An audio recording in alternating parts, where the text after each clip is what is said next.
അതിരപ്പള്ളി പൊള്ളാച്ചി റൂട്ടിൽ അപകടങ്ങൾ പതിവാണ്. ദിവസേന ആയിരക്കണക്കിന് സഞ്ചാരികൾ എത്തുന്ന പാതയിൽ മതിയായ സുരക്ഷാ സംവിധാനങ്ങളൊന്നുമില്ല. ഇന്നലെ 9 പേരുടെ മരണത്തിന് ഇടയാക്കിയത് റോഡിലെ സുരക്ഷാ സംവിധാനങ്ങളുടെ അഭാവം എന്നാണ് പരാതി. വാൽപ്പാറയിലെ അപകട സ്ഥലത്ത് നിന്ന് ഞങ്ങളുടെ പ്രതിനിധി സാനു കെ സജീവ് തയ്യാറാക്കിയ റിപ്പോർട്ട് കാണാം.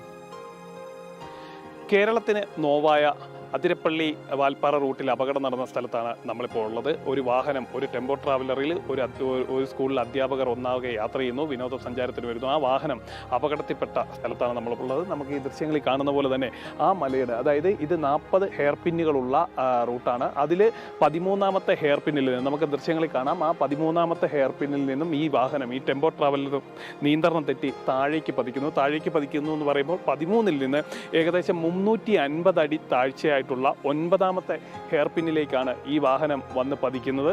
എന്തായാലും ആ ഒരു ആഘാതം നമുക്ക് ആ ദൃശ്യങ്ങളിൽ കാണാൻ പറ്റും. ആ ട്രാവലർ ഏത് രീതിയിലാണ് തകർന്നു കിടക്കുന്നത് നമുക്ക് ആ ദൃശ്യങ്ങളിൽ കാണാൻ പറ്റും. ഈ അപകടത്തിൽ 9 പേരുടെ ജീവനാണ് നഷ്ടപ്പെട്ടിട്ടുള്ളത്. ആ അപകടം നടന്ന പ്രദേശമാണ് നമ്മൾ ഈ ദൃശ്യങ്ങളിൽ കണ്ടുകൊണ്ടിരിക്കുന്നത്. വലിയ ഗതാഗതം, അതായത് വിനോദസഞ്ചാരികളടക്കം നൂറുകണക്കിന് ആളുകൾ ഒരേ സമയത്ത് എത്തുന്ന പ്രദേശമാണ്. മാത്രമല്ല കൃത്യമായിട്ടുള്ള സുരക്ഷാ മാനദണ്ഡങ്ങളൊന്നും ഈ റൂട്ടിൽ ഇല്ല എന്നുള്ളതാണ് നമ്മളേറെ ശ്രദ്ധയോടുകൂടി കാണേണ്ട ഒരു കാര്യം. അതായത് ഈ പല പ്രദേശത്തും സുരക്ഷാ മാനദണ്ഡങ്ങളില്ല എന്ന് പറയുമ്പോൾ ക്രാഷ് ബാരിയർ ഇല്ല. അതേപോലെ തന്നെ സംരക്ഷണ ഭിത്തി 2 അടി മാത്രം ഉയർച്ചയിലാണ് ഈ സംരക്ഷണ ഭിത്തി ഉള്ളത്. ആ സംരക്ഷണ ഭിത്തിയുടെ പല ഭാഗങ്ങളും തകർന്നിരിക്കുന്ന ദൃശ്യങ്ങളാണ് നമുക്ക് കാണാൻ സാധിക്കുന്നത്. ഒപ്പം തന്നെ നമുക്ക് ഈ അല്പം കൂടെ മുന്നോട്ട് പോയി കഴിഞ്ഞാൽ ഈ വാഹനം വന്ന് പതിച്ച ഭാഗം കാണാൻ സാധിക്കും. കാരണം ഇതിന് തൊട്ടു മുകളിൽ നിന്ന് 13ാമത്തെ ഹെയർ പിന്നിൽ നിന്നാണ് ഈ വാഹനം താഴേക്ക് വീഴുന്നത്. അത് 9ലേക്കാണ് പതിക്കുന്നത്. ഏകദേശം 350 അടി താഴ്ചയിലേക്കാണ് ഈ വാഹനം പതിച്ചിട്ടുള്ളത്. ആ ഭാഗമാണ് നമ്മളിപ്പോൾ ദൃശ്യങ്ങളിൽ കാണുന്നത്. ആ വാഹനം വന്ന് വീഴുന്നു. ഈ ഒരു സംരക്ഷണ ഭിത്തിയിൽ തടഞ്ഞാണ് ഈ ഒരു ടെമ്പോ ട്രാവലർ വന്ന് ഇരിക്കുന്നത്. ഈ റോഡിൽ ചിന്ന ഭിന്നമായി കിടക്കുന്ന മൃതശരീരങ്ങളൊക്കെ നമ്മൾ ഇന്നലെ ആ ഒരു ദൃശ്യങ്ങളിൽ കണ്ടതാണ്. അത്രയ്ക്കും ഭയാനകമായിട്ടുള്ള അപകടം നടന്ന ഭാഗമാണ്. ഇതെന്തുകൊണ്ട് ഇങ്ങനെ ഒരു അപകടം നടന്നു എന്നുള്ളത് കൃത്യമായിട്ടുള്ളൊരു അന്വേഷണമൊക്കെ ഇതിൽ ആവശ്യമാണ്. കാരണം കൃത്യമായിട്ട് വൈദഗ്ധ്യമുള്ള ഡ്രൈവർമാർ മാത്രം ഇതിന് വഴി വാഹനം ഓടിക്കാനായിട്ട് സാധിക്കുള്ളൂ എന്നാണ് ഈ വാഹനം ഓടിക്കുന്നവർ തന്നെ, ഡ്രൈവർമാർ തന്നെ വ്യക്തമാക്കുന്നത്. കാരണം ഇത്രയധികം കൊടും വളവുകളുണ്ട്. മാത്രമല്ല ഇടുങ്ങിയ റോഡാണ്, നിരവധി വാഹനങ്ങൾ ഒരേ സമയത്ത് വരുന്ന ഭാഗമാണ്. അത്തരത്തിലുള്ള പ്രദേശത്ത് കൃത്യമായിട്ടുള്ള ഡ്രൈവിംഗ് വൈദഗ്ധ്യമില്ലാത്തവർ വാഹനം ഓടിച്ചാൽ വലിയ അപകടങ്ങൾ വിളിച്ചു വരുത്തും, വഴിവെക്കും എന്നുള്ളത് തന്നെയാണ് അവർ പറയുന്നത്.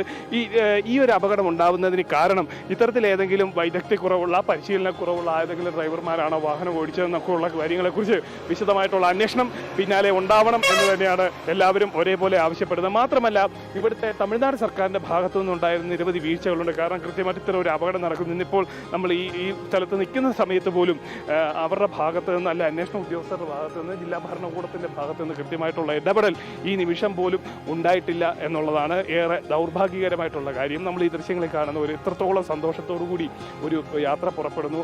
അവരുടെ യാത്ര അവസാനം കണ്ണീരോടുകൂടി അവസാനിക്കുന്നു.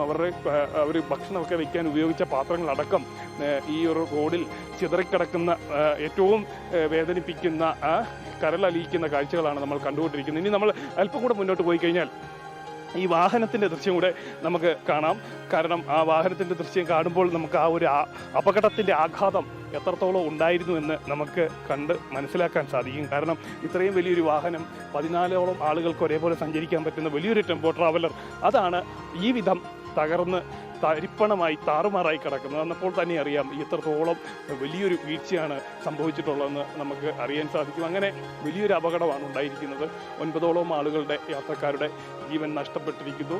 ഇതിനെക്കുറിച്ച് കൃത്യമായിട്ടുള്ള ഒരു അന്വേഷണം വേണമെന്നൊരു ആവശ്യവും പല ഭാഗത്തു നിന്നും ഉണ്ടാവുന്നുണ്ട്. കാരണം ഏത് തരത്തിലാണ് ഇങ്ങനെ ഒരു അപകടത്തിലേക്ക് വഴിവെച്ചതെന്നടക്കമുള്ള കാര്യങ്ങളിൽ കൃത്യമായിട്ടൊരു അന്വേഷണം വേണമെന്നാണ് ഈ ഒരു സ്കൂൾ അധികൃതരടക്കം നിലവിൽ ആവശ്യപ്പെട്ടിട്ടുള്ളത്. കാരണം ഈ ഒരു ഭാഗത്ത് ഇത്രയധികം ദൂരം ഓടി വന്നതിന് ശേഷം പെട്ടെന്നൊരു അപകടം ഉണ്ടാകുന്നു. വാഹനത്തിന് നിയന്ത്രണം തെറ്റിയതാണോ, അല്ലെങ്കിൽ ഏതെങ്കിലും തരത്തിൽ മറ്റെന്തെങ്കിലും ഉണ്ടായതാണോ എന്നതിനെക്കുറിച്ചുള്ള കൃത്യമായിട്ടുള്ള പഠനം വേണമെന്നടക്കമാണ് ആവശ്യപ്പെട്ടിട്ടുള്ളത്. ഈ വാഹനത്തിൻ്റെ ഇപ്പോൾ നമുക്ക് ഈ ദൃശ്യങ്ങൾ കാണുന്ന വാഹനത്തിൻ്റെ ടയറുകൾ മാത്രമാണ് കൃത്യമായിട്ട് നമുക്ക് ഈ രീതിയിലുള്ളത്.